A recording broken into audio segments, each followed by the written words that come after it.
ಪಾಕ್ನಿಂದ ಮತ್ತೆ ಕದನ ವಿರಾಮ ಉಲ್ಲಂಘನೆ ಆಗಿದೆ. ಪೂಂಚ್ನಲ್ಲಿ ಕದನ ವಿರಾಮ ಉಲ್ಲಂಘನೆ ಆಗಿರೋದು. ಕುಪ್ವಾರ, ಪೂಂಚ್ ಜಿಲ್ಲೆಗಳಲ್ಲಿ ಗುಂಡಿನ ದಾಳಿ ನಡೆದೋಗಿದೆ.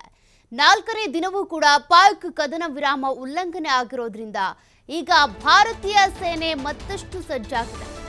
4 ದಿನಗಳಲ್ಲಿ 45 ಕಡೆ ಪಾಕ್ನಿಂದ ಗುಂಡಿನ ದಾಳಿ ಆಗಿರೋದು. ಮತ್ತೆ ಈ ರೀತಿಯಾಗಿ ಕದನ ವಿರಾಮವನ್ನ ಉಲ್ಲಂಘನೆ ಮಾಡ್ತಾ ಇರೋದು ಪಾಕಿಸ್ತಾನ. ಸದ್ಯಕ್ಕೆ ಕುಪ್ವಾರ ಹಾಗೂ ಪೂಂಚ್ ಜಿಲ್ಲೆಗಳಲ್ಲಿ ಗುಂಡಿನ ದಾಳಿ ನಡೆದಿದೆ. 4ನೇ ದಿನವೂ ಕೂಡ ಪಾಕ್ ಕದನ ವಿರಾಮವನ್ನ ಉಲ್ಲಂಘನೆ ಮಾಡಿರೋದು. ಈ 4 ದಿನಗಳಲ್ಲಿ 45 ಕಡೆ ಪಾಕಿಸ್ತಾನದ ಕಡೆಯಿಂದ ಗುಂಡಿನ ದಾಳಿ ಆಗಿರೋದು. ಗಡಿ ನಿಯಂತ್ರಣ ರೇಖೆಯುದ್ದಕ್ಕೂ ಕೂಡ ಪಾಕ್ ಫೈರಿಂಗ್ ಮಾಡ್ತಾ ಇದೆ.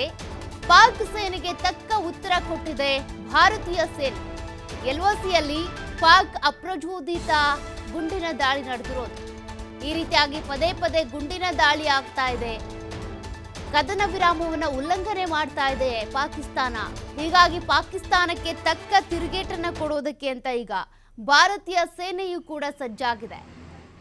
ಎಲ್ಲೆಲ್ಲಿ ಈ ರೀತಿಯಾಗಿ ನುಗ್ಗಿ ಬರ್ತಾರೋ, ಕದನ ವಿರಾಮ ಉಲ್ಲಂಘನೆ ಮಾಡ್ತಾರೋ ಆ ಸಂದರ್ಭದಲ್ಲೆಲ್ಲ ಕೂಡ ನಾವು ಸಿದ್ಧರಾಗಿರಬೇಕು ಅಂತ ಭಾರತೀಯ ಸೇನೆ ಕೂಡ ಪಣತೊಟ್ಟು ನಿಂತಿದೆ. ಹೀಗಾಗಿ ಇದಕ್ಕೆ ಬೇಕಾಗಿರುವಂಥ ಎಲ್ಲ ತಯಾರಿ, ಸಮರಾಭ್ಯಾಸವೂ ಕೂಡ ಆಗಿದ್ದು ಎಲ್ಲ ಕಡೆ ಕೂಡ ಸೇನಾ ಸಿಬ್ಬಂದಿಯ ನಿಯೋಜನೆ ಆಗಿದೆ. ನೋಡಿ, ಕುಪ್ವಾರ ಹಾಗೂ ಪೂಂಚ್ ಜಿಲ್ಲೆಗಳಲ್ಲಿ ಮತ್ತೆ ಉದ್ಘಾಟನವನ್ನು ಮೆರೆದಿರೋದು ಪಾಕಿಸ್ತಾನ. ಪದೇ ಈ ರೀತಿಯಾಗಿ ಕದನ ವಿರಾಮವನ್ನು ಉಲ್ಲಂಘಿಸ್ತಾ ಇರೋದೇನಿದೆ ಮತ್ತಷ್ಟು ಭಾರತೀಯ ಸೇನೆಯನ್ನ ಕೆಣಕಿದಂತೆ ಆಗಿದೆ.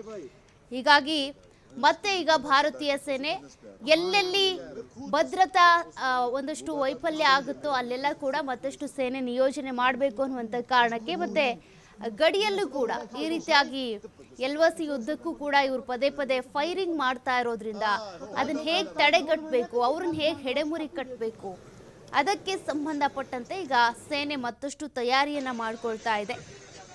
ಪೂಂಚ್ ಹಾಗೂ ಕುಪ್ವಾರ 2 ಜಿಲ್ಲೆಗಳಲ್ಲೂ ಕೂಡ ಈಗ ಮತ್ತಷ್ಟು ಗುಂಡಿನ ದಾಳಿ ಆಗಿರೋದು ಅದನ್ನ ನೀವು ಗಮನಿಸ್ತಾ ಇದ್ದೀರಾ. ಹೀಗಾಗಿ ಈಗ ಸದ್ಯಕ್ಕೆ ಮತ್ತಷ್ಟು ಭದ್ರತೆಯನ್ನ ಹೆಚ್ಚಿಸಲಾಗಿದೆ. ಪಾಕ್ ಯಾವಾಗ ಬೇಕಿದ್ರೂ ಈ ರೀತಿ ಕುತಂತ್ರಿ ಬುದ್ಧಿಯನ್ನ ತೋರಿಸಬಹುದು, ಹೇಳ್ದೆ ಕೇಳ್ದೆ ಬಂದು ಅಟ್ಯಾಕ್ ಮಾಡಬಹುದು ಅಂತ. ನೋಡಿ, ನಮ್ಮ ಸೈನಿಕರು ಯುದ್ಧ ಸಾರಿದ್ರೆ ಯುದ್ಧ ಮಾಡೋಣ ಅಂತ ಕಾಯ್ತಾ ಇದ್ದಾರೆ. ಬಟ್ ಇವ್ರು ಹಿಂಗಲ್ಲ, ಹೇಳ್ದೆ ಕೇಳ್ದೆ ನಿಯಮ ಉಲ್ಲಂಘನೆ ಮಾಡಿ, ಕದನ ವಿರಾಮ ಉಲ್ಲಂಘನೆ ಮಾಡಿ ಪದೇ ಬಂದು ಈ ರೀತಿ ಅಟ್ಯಾಕ್ಗಳನ್ನ ಮಾಡ್ತಾ ಇದ್ದಾರೆ. ಈ ಅಟ್ಯಾಕ್ಗಳಿಂದ ತಪ್ಪಿಸ್ಕೊಳ್ಬೇಕು ಅಂದ್ರೆ ಅಲ್ಲಿ ಅಷ್ಟೇ ಸೇನೆ ನಿಯೋಜನೆ ಆಗಬೇಕಿದೆ.